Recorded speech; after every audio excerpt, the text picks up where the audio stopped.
फिजिक्सचा आज दुसरा लेक्चर आपल्याला सुरुवात करायची आहे. नेहमीप्रमाणे ठरल्याप्रमाणे आपल्याला हे म्हणायचं आणि सुरू करायचं. चालेल? रेडी आहात? ओके. विद्येविना मतिविना बोलायचं कंपल्सरी सगळी.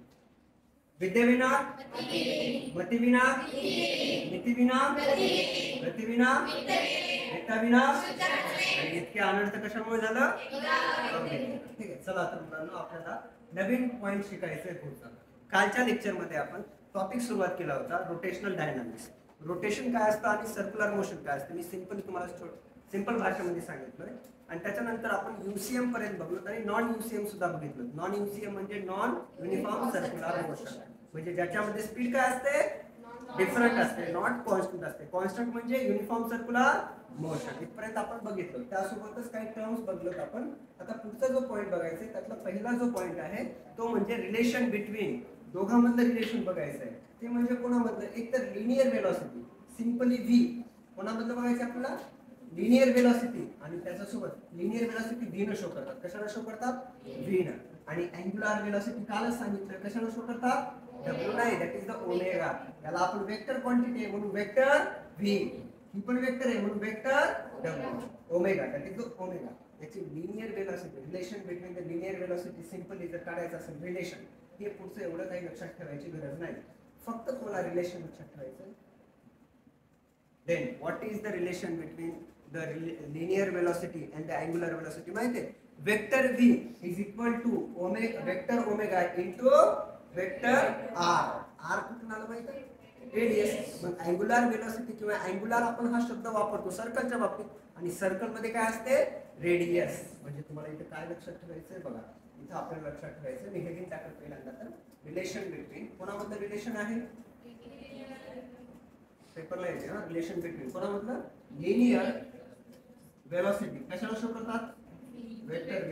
अँड दुसरी वेलोसिटी कोणती? And angular velocity. Simply vector v is equal to vector v काय चाललंय? Vector v is equal to काय? Vector into vector. आता इथे ज्यांना माहित नाही त्यांच्यासाठी नोट करतो, ज्यांना माहित नाही त्यांच्यासाठी की हे म्हणजे लिनियर वेलोसिटी. कोणती वेलोसिटी आहे? Linear velocity. तुम्हाला समजावून ना, मला माहित आहे पण तुम्हाला पण माहित आहे. हे म्हणजे अँग्युलर आणि पुढचा r म्हणजे रेडियस. म्हणजे यातला फरक समजला? रेडियस त्रिज्या मराठीत काय म्हणतात त्याला? डायमीटर माहित आहे? 2r असते. डायमीटर काय असते? 2r. आणि तुम्ही डायमीटरला बरोबर व्यास असते ना, त्याला तुकडा पाडला हाफ झाला तो म्हणजे काय असणार आहे? रेडियस असणार आहे. पुढचा पॉइंट आपल्याला बघायचा. समजलं मग तुम्हाला रिलेशन काय आहे? Vector v. ओके. असं पण लक्षात ठेवू शकता v is equal to w into r. मग नंतर लिहिताना आपण त्याला वेक्टर तर ऍडच करणार आहोत. म्हणून vector v is equal to vector omega into vector r. Done. आता पुढचा जो पॉइंट आहे तो म्हणजे period and the frequency. Time कालावधी. तुम्हाला माहिती आहे टाइम कशाला शो करतात? कॅपिटल टी न. तो कशाला शो केला जातो? Capital T. That is a period. म्हणजे सिंपली तुम्हाला माहिती आहे जेवढा मला जर वेग हे काढायचं आहे, वेळ काढायची तर वेळ बरोबर फॉर्म्युला काय असतो माहिती आहे का? अंतर भागिले वेग. Okay. That is the distance divided by speed. Time is equal तुम्हाला माहित असेल ना कदाचित T is equal to distance divided by speed. Okay. आता इथं आपल्याला अख्खं सर्कल कंप्लीट करायचंय ना. सर्कल म्हणजे सर्कमफरन्स कंप्लीट करायचंय म्हणून पहिलं काय आलं? सर्कमफरन्स. आणि आपल्याला वेलोसिटी स्पीड काय आहे? वेलोसिटी. म्हणून इथे काय आलं? वेलोसिटी. म्हणजे सिंपली टी मला टी काढायचं आहे. सर्कमफरन्सचा फॉर्म्युला 2 पाय r. काय येते? 2 पाय r. आणि वेलोसिटी काय असते? Linear velocity. आता चाललंय आपलं लिनियर वेलोसिटी. इथं जर तुम्ही बघलाय 2 पाय r डिवाइडेड बाय v. 2 पाय r डिवाइडेड बाय v हा टाइम आहे सर्कमफरन्सचा. पण लिनियर मध्ये. कोणामध्ये? लिनियर. आता मला कशामध्ये काढायचं? त्याला अँग्युलर मध्ये काढायचं आहे. थोडंसं इथं बघा. इथं मला काय करायचं? त्याला अँग्युलर मध्ये काढायचं आहे. ठीक आहे. पुढे इथे मी टाइम त्याला दुसरं काय म्हणते? कोण? Period is equal to simple. म्हणजे याला मी कॅपिटल टी ने शो करतो ना टाइम काढायचं. टी इज इक्वल वर काय येणार आहे that is the circumference of circle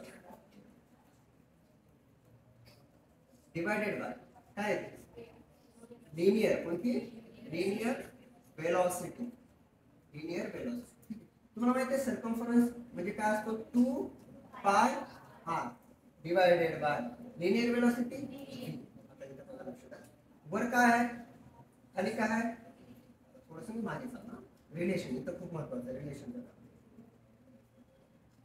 मी थोडंसं या साईडला याला रिलेट करून इथं लिहिलं तर चालेल का बघा मला सांगतो मी याला रिलेट करतो आणि ते इक्वेशन काढतो बघा हा जो r आहे किंवा the omega into vector r आहे मला ओमेगा काढायचं मला काय काढायचं ओमेगा तर मी असं करू शकतो याला की simply omega is equal to काय करू शकतो ओमेगा हा r मल्टिप्लिकेशन मधला कुठे जातो इकडे डिव्हिजन म्हणजे v vector v divided by vector r हे येऊ शकते का ओमेगा बरोबर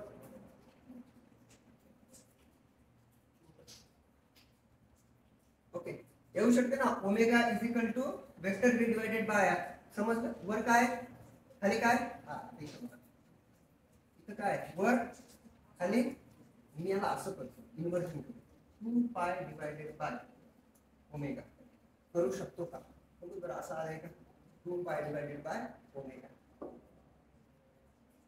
समजलं मी काय केलं हा तेच सांगितलं ना r काय आहे बेटा जे r आहे तो सिंपली याला कन्वर्ट केलं मी r ला काय केलं कन्वर्ट केलं म्हणजे v वेक्टर v होता इज इक्वल टू काय होतो vector omega into vector r मला ओमेगा काढायचे तर हा r इकडे आणलो vector v divided by vector r is equal to omega आता मला याला इन्व्हर्ट करावं लागेल इन्व्हर्ट केलं म्हणजे 1 बाय ओमेगा होणार आहे म्हणजे वेक्टर v आता याला मी इन्व्हर्ट केल्यानंतर vector r divided by vector v is equal to 1 by omega म्हणजे जिथं r आणि v आहे त्याच्या जागी मी काय लिहिलं 1 बाय म्हणून मी इथे काय केलं 1 बाय ओमेगा आता 1 बाय ओमेगा म्हणजे वर काय होते 2 पाय होते म्हणून 2 पायला 2 पाय r बाय v च्या जागी मी काय लिहिलं 1 बाय ओमेगा म्हणून उत्तर काय आलं 2 पाय ओमेगा दॅट 2 पाय omega is the time for the period पाठ करायचं angular time period that is the 2 पाय ओमेगा थोडं लक्षात ठेव नका जेवढं सांगितलं तेवढं लक्षात ठेव समजलं 2 पाय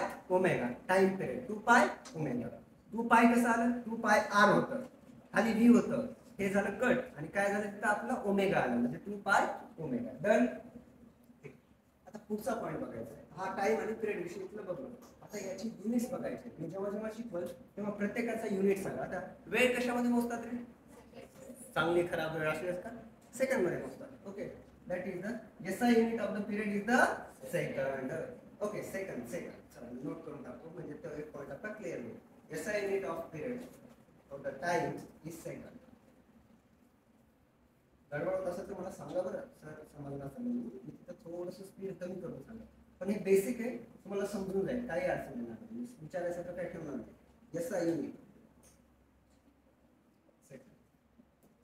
ओके जाऊ पुढे आता आपल्याला पुढचा जो पॉइंट बघायचा आहे तो म्हणजे फ्रिक्वेन्सी आपल्याला काय बघायचं मुलांना फ्रिक्वेन्सी काय असते माहिती आहे का 1 बाय पिरियड असतो 1 बाय टाइम और 1 बाय पिरियड म्हणजे फ्रिक्वेन्सी तुम्ही म्हणाल सर 1 बाय पिरियड डायरेक्टली लक्षात ठेवायचं मग 1 बाय पिरियड म्हणजे काय पिरियड मध्ये काय होतं टी म्हणजे सिंपली मी तर काय करू शकतो 1 बाय टी तुम्हाला पेपरमध्ये हे नाही विचारणार किंवा MCQ सॉल्व करताना तुम्हाला फ्रिक्वेन्सी काढून येऊ शकते पण जर थेरीमध्ये MCQ मध्ये विचारायचं असेल म्हणजे CET मध्ये तर इथं काय आहे फ्रिक्वेन्सीचं युनिट विचारलं जातं तुम्ही जर प्रिव्हियस इयर क्वेश्चन पेपर काढून बोललं तर तुम्हाला कळेल की what is the unit of frequency काय आहे हर्ट्ज तुम्ही लहानपणापासून ऐकलं आपण 20 हर्ट्ज पासून 20,000 हर्ट्ज पर्यंत ऐकू शकतो human beings can listen from 20 hertz to the 20,000 hertz hertz काय होतं दॅट इज द फ्रिक्वेन्सी म्हणजे काय 1 बाय पिरियड म्हणजे काय कॅपिटल T म्हणजे 1 बाय T अजून तुम्ही म्हणलं सर नाही एवढं नका सांगू अजून सांगा मी असं सांगू शकतो 1 बाय T T ला काय लिहू मी 2 पाय ओमेगा दिला वर ओमेगा डिवाइडेड बाय 2 पाय झाली तुमची फ्रिक्वेन्सी तयार तुम्हाला जर ओमेगाची किंमत दिलं तर तुम्ही लगेच व्हॅल्यू काढू शकता फ्रिक्वेन्सी ओमेगा डिवाइडेड बाय 2 पाय जेव्हा प्रॉब्लेम येईल तेव्हा मी तुम्हाला हे सांगेन ओके चला म्हणजे मी आता काय नोट करणार आहे बेटा सांगा बरं फ्रिक्वेन्सी आता मी काय नोट करेल #फ्रिक्वेन्सी अगोदर काय म्हटले आपण पिरियड ओके फ्रिक्वेन्सी कशाला शो करतात माहिती आहे का n कशाला शो करतात इथं n लक्षात ओके फ्रिक्वेन्सी म्हणजे n is equal to 1 by T. आणि याचं युनिट लक्षात ठेवा मुलांना, युनिट खूप महत्वाचं आहे, तो म्हणजे हर्ट्स. काय आहे? एच झड, त्याला काय म्हणतात? हर्ट्स म्हणतात. हर्ट्स काय म्हणतात त्याला? Hertz. Hertz it is the unit of the frequency. कुणाला काय डाऊट? काय काय आपल्या आपण रिलेशन बघलं, इथं जस्ट रिवाइज म्हणून टाकतो, तुम्हाला लगेच रिवाइज होईल. पहिलं रिलेशन बघला, रिलेशन एकदम सोपं होतं. इथं व्ही होता इज इक्वल टू होतं, ओमेगा होतं आणि इथं आर होतं. त्या डोक्यावर एक वेक्टर देऊन टाका, विषय मिटला. दुसऱ्यांदा आपण काय बघलं? टाइम बघला, टी बघला, टी इज इक्वल टू, आता डायरेक्टली त्याच्यानुसार जर बोललं सिंपली तर काय आलं होतं? 2 पाय डिवायडेड बाय ओमेगा झालं. तिसरा पॉईंट आपण हा बघला की बाबा N is equal to 1 by T. एवढेच पॉईंट मी आतापर्यंत शिकवतो आजच्या लेक्चरमध्ये, आणि खूप सोपे सोपे, काहीच अवघड नाही. ओके, जास्त ताण घेऊ नका, जाऊ पुढे, चालेल ना? ओके. आणि युनिट प्रत्येकाचे सांगत आला मी.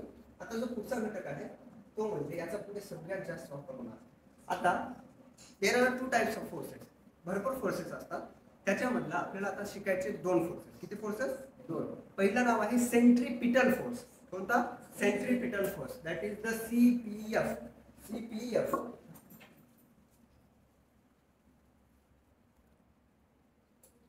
ओके, तर आपण आतापर्यंत काय बघलं तेवढं तर आलं लक्षात. ठीक आहे, फ्रिक्वेन्सी काय असते, पिरियड काय असते, रिलेशन बघलं, सगळ्या गोष्टी. आता जो पुढचा घटक आहे तो जो शिकायचा आपल्याला सेंट्रीपिटल फोर्स बघायचं. काय बघायचं? सेंट्रीपिटल. हे 2 शब्द आहेत. सेंट्री, सेंटर म्हणजे काय? आता बिंदू मधातला सेंटर बिंदू, सेंट्रीपिटल. आणि पिटल म्हणजे टूवर्ड्स. पिटलचा शब्द लक्षात ठेवा. पिटल म्हणजे काय? टूवर्ड्स. आता फॉर एक्झाम्पल आहे ना, याचं एक छान एक्झाम्पल देतो. आपण काय केलं माहितीये का? एक बादली भरून घेतलं, बादली बकेट घेतलं आणि त्याच्यामध्ये असं बकेट आहे, पाणी भरलेलं आहे अर्ध, हात टाकलो आपण त्याच्यामध्ये, असं त्याला गोल फिरवलं. काय केलं? असं गोल फिरवलं आणि त्याच्यामध्ये आपण एक फूल आहे आपल्याकडे, फूल टाकलं. ते फूल कडेला जाईल की सेंटरला जाईल? त्यालाच म्हणायचं सेंट्रीपिटल फोर्स. त्याला काय म्हणायचं? भवरा. माहितीये भवरा? कोण? म्हणजे तो भवरा नाही बरं, पाण्यामधला भवरा म्हणाला मी. कोणती मोशन दाखवते? सेंट्रीपिटल. म्हणजे if objects move towards the centre, that is known as the centripetal. आता बघा डेफिनेशन किती सोपी आहे. The force acting on a particle. आता मला सांगा, आपण जे फ्लावर टाकले ना त्याच्यावर काहीतरी फोर्स अप्लाय व्हायला, म्हणून तर ते सेंटरला असेल, नाहीतर गेला असतं का? नाही. म्हणून the force acting on a particle performing UCM. बघा, हे यूसीएम आपण शिकलं, युनिफॉर्म सर्क्युलर मोशन, ज्याच्यामध्ये स्पीड कॉन्स्टंट असते. याच्यामध्ये 2 प्रकार पडतात, एक सेंट्रीपिटल, दुसरा सेंट्रीफ्युगल. त्याच्यामध्ये बघा, the force acting on a particle performing UCM which is along the of the, म्हणजे असं सेंटर, याच्यानुसार चालेल ना, असं गोल फिरा. ओके, मग नंतर काय मिळतो? असा खाली शेवटी सेंटर. याची मूवमेंट कुठे राहिली? Towards the centre. ओके, आता परत सांगतोय.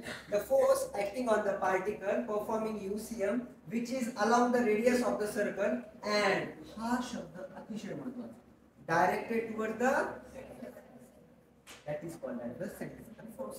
The force acting on a particle in a uniform circular motion, okay, along the radius of the circle and its direction towards the center of the circle, called as the centripetal force. आणि याचा formula एवढा सोपा आहे की बघा काय आला? mv² divided by r. आता तुम्हाला एवढं माहिती आहे, सर जिथं मला v दिसलं, जिथं r दिसलं, मी तिथं काय घेतो? ओमेगा. पण मला v पण दिसाले, r पण दिसाले, पण प्रॉब्लेम असा आहे, v च्या डोक्यावर काय आहे? ओके, म्हणून मी काय केलं माहिती आहे का? सिंपली आता डायरेक्टली mvr म्हणजे mr ओमेगा स्क्वेअर. आता याला पण पूर्ण जर सांगायचं म्हणलं तर हे कसं असते बघा, m आहे का गुणिले v आहे गुणिले v आहे डिवाइडेड बाय r. परत कोणाला काय डाऊट? v बाय r असते की r बाय v असते? पहिला हा, v बाय r असते ना, मला वाटलं असते. बरोबर, म्हणजे v बाय r बरोबर काय आलं? ओमेगा. ओके, म्हणजे r आहे बरं याच्यामध्ये एका, सिंपली याचं काय केलं होतं? mr omega square. आता माझं अजून एक तुम्हाला म्हणणं आहे, त्याचं कन्वर्जन कसं झालं ह्याच्यात पडायचं नाही, डायरेक्टली सेंट्रिपिटल फोर्स बरोबर mv² divided by r is equal to mr omega square. संपलं. आपल्याला फिजिक्स मध्ये कॉम्प्लिकेशन करायचे आहेत का? तुम्ही जेवढं कॉम्प्लेक्स करता ना, बरं फिजिक्स मध्ये कसं आहे, तुम्हाला प्रत्येक पॉईंटचा आन्सर भेटते, न भेटणं असं नाहीये, पण त्याच्यामुळे काय होते आपलं कामाचं सोडून बिनकामाचं लक्षात राहतं. मग आता तुम्हाला जर मी म्हणलो simply what is the formula of centripetal force, linear formula म्हटलं तर तुम्ही काय म्हणशाल M V square divided by, तेच जर मी म्हणलो अँग्युलर मध्ये सांगा तर एम आर ओमेगा, ओमेगा आला म्हणजे अँग्युलर, व्ही स्क्वेअर आला म्हणजे सिंपली व्ही आला म्हणजे लिनियर. पण तुम्हाला आता इथे दोन फॉर्म्युले भेटले. ओके, आता तुम्ही म्हणशाल सर समजलं आम्हाला काय भेटलं, सेंट्रिपिटल फोर्स भेटला आणि force is measured in the Newton. कशामध्ये मोजतात, न्यूटन, आणि सिम्बॉल एन, न्यूटनचा एन, पण हा एन आहे कॅपिटल म्हणून लक्षात ठेवायचं. आणि याचे डायमेन्शन बघा, इथे एक पार्टिकल टाकलं बरं, तुम्ही विसरू नका. ते फोर्स कोणावर अप्लाय व्हायले, ऑब्जेक्टवर, पार्टिकलवर, त्याला काहीतरी वजन आहे ना, म्हणून एमचा, त्याच्यानंतर काहीतरी लांबी व्हायली ना, त्याला म्हणायचं एलचा, आणि टी घ्यायचं -2. टाइम कसं आहे डिवायडेड बाय मध्ये आहे ना, म्हणून time t -2, that is the dimension. m1 l1 t -2 centripetal force, m1 l1 t -2 centripetal force. दोन्ही एक साथ सांगतो आणि लिहून घेतो म्हणजे पाठ होईल. आता तुम्ही इथे जर बघला काहीच नाही, वरचं पाठ केलं का तुम्ही, सेंट्रिपिटल फोर्स पाठ केला, फॉर्म्युला काय M R omega, same formula असणार आहे सेंट्रिफ्युगल फोर्सचा, सेम फॉर्म्युला कोणाचा असणार आहे, सेंट्रिपिटल फोर्सचा, M V square divided by M R omega square. Okay, इथं बी त्याचे डायमेन्शन पण काय आहेत, m1 l1 t -2. मग प्रॉब्लेम सगळं सारखं आहे, मग प्रॉब्लेम कुठं आहे तुला माहिती आहे, प्रॉब्लेम आहे डायरेक्शनचा. अगोदर टुवर्ड्स द सेंटर होतं, आता अवे फ्रॉम द सेंटर. समजाले, अवे फ्रॉम द सेंटर त्याला म्हणतात पेरिफेरी. त्याला काय म्हणायचं, आजूबाजूला आहे ना, सर्कलच्या आजूबाजूला. ओके, म्हणून आता सेंट्रिफ्युगलची डेफिनेशन बघा. सेंट्रिफ्युगल फोर्स सगळ्यात महत्त्वाची ही कशी आहे, सुडो फोर्स. आता सुडो म्हणजे असून नसल्यासारखं, खोटी pseudo force along the radius of the circle and directed to the center. It is directed away from the center. Away म्हणजे त्याच्या विरुद्धात, away from the center. Magnitude सारखी आहे, एस आय युनिट एन आहे, डायमेन्शन m1 l1 t -2 आहे. आणि there R, हे तुम्ही बघा, there are 2 ways of writing the force equation. किती वेज आहेत, 2 वेज आहेत. जस्ट बघा, पहिला दॅट इज अ -m आणि दुसरा आहे +m. एक मायनस आणि प्लस. ओके, ते काय मला सांगेल. अगोदर आपल्याला इथे लिहायचं आहे सेंट्रिपिटल फोर्स आणि सेंट्रिफ्युगल फोर्स. आता मी काय करणार आहे, जास्त करून शिकवताना कंपॅरिझन मध्ये करा, बाकी तर माहिती सारखीच आहे, म्हणून कंपॅरिझन मध्ये करूयात, कारण की डेफिनेशनच थोडी वेगळी आहे. चला, इथं काय लिहिली, सेंट्रिपिटल, दुसरा centrifugal force.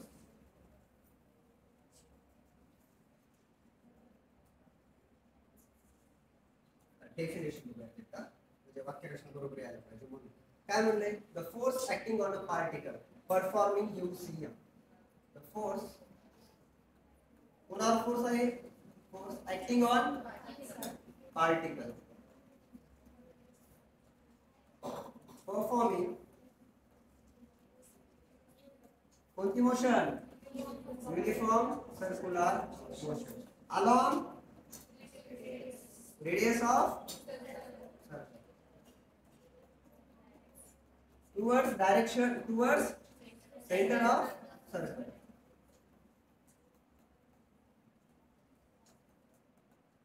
Called as, very short form, called as centripetal. पुन्हा याचं okay, towards the center, performing the UC. Bus, towards the center I am here. चला, आता सेम डेफिनेशन मी इथं नोट करतोय, तुम्ही मला सांगायचं कुठे चेंज आहे, तुम्ही सांगा. चालेल, ठीक आहे, सांगा. द फोर्स, आता ते सुडो व्हिडिओ विसरून जा, ते लिहावं असं काही कंपल्सरी नाही, तुम्हाला माहिती झालं सुडो फोर्स आहे बस. The force acting on particle performing. बरं, आता ही परफॉर्म युनिफॉर्म आहे की नॉन युनिफॉर्म आहे, पक्का नॉन युनिफॉर्म आहे, बघलाय तुम्ही, युनिफॉर्म आहे. Performing UCM along radius of circle, along. अरे बाकीचे समजणार चालले का तुम्हाला, रेडियस ऑफ सर्कल. इथे फॉर्म दिलो, इथे काय शब्द लिहिली, away from centre of a circle called as काय म्हणून सेंट्रीफ्युगल बस. एवढा स्लाइटली डिफरन्स, डायरेक्शनचा डिफरन्स आहे. कशाचा? डायरेक्शनचा. तुम्ही सर मग फार होता काय? एकच फार होता. तसं एकच बॅच परीक्षा 2, तसं एकच सगळं पण फोर्सेस 2 असं आहे. ठीक आहे. काय असणार आहे आपल्याला? नाराज राहू नका. दोन्हीचा एकच फॉर्म्युला आहे. फॉर्म्युला काय असणार आहे? F is equal to simply m v square divided by r म्हणजे m r ओमेगा झालं. m r ओमेगा स्क्वेअर दोघांसाठी पण एकच आहे. त्याला सेंट्रीपिटल फोर्स घ्या किंवा सेंट्रीफ्युगल फोर्स घ्या, दोघांसाठी पण एक. दुसरा याचे डायमेन्शन सांगा बरं.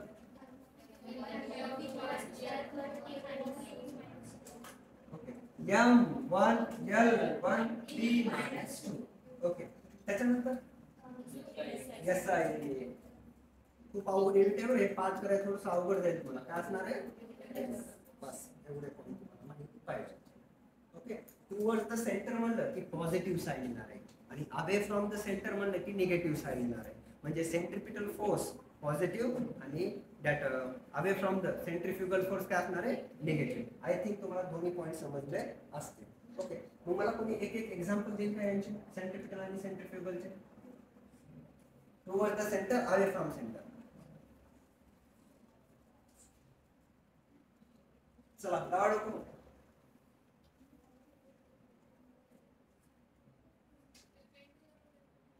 पेंडुलम पिरियडिक मोशन त्याच्यामध्ये आहे सेंट्रिपिटल आणि सेंट्रिफ्युगलचे एक्झाम्पल. तुम्हाला ते माहिती आहे आपण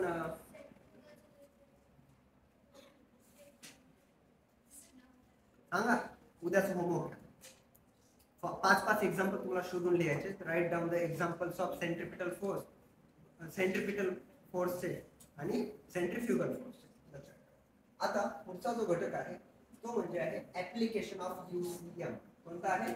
ऍप्लिकेशन ऑफ UCM. हा आपण उद्याच्या लेक्चरमध्ये सुरू करूया. त्याचं कारण असं आहे हा एकदा शिकायचा पॉईंट.